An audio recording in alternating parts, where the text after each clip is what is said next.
presented by Leela Entertainment. Music by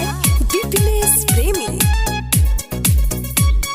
Margaret Devi Recording Studio, Morhora, Enuki Show.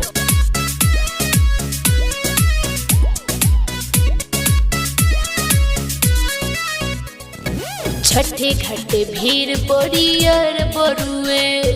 दिवई के लंबा कतार बरुए दिवई के लंबा कतार बरुए छठे घाटे भीड़ बड़ियार बरुए दिवई के लंबा कतार बरुए होत बाटे नुलेट कुछ बोली बाबा होत बाटे नुलेट कुछ बोली बाबा होई गोइल सबेरे आँख खोली बाबा होई गोइल सबेरे आँख खोली बाबा बोला बोला छठी मैया की।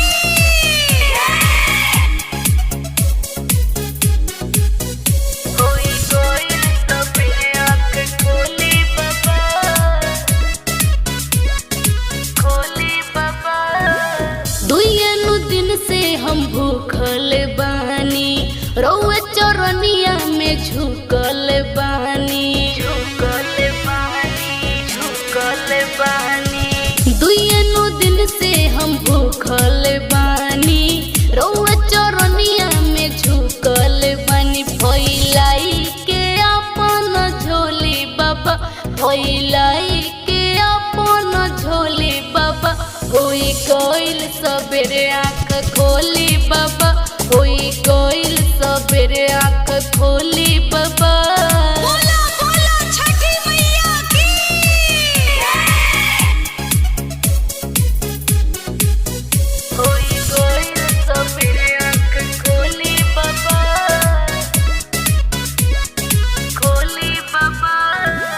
कोहेली चंदा चरनिया में गिर पनिया में खार बनी कांपे शरीर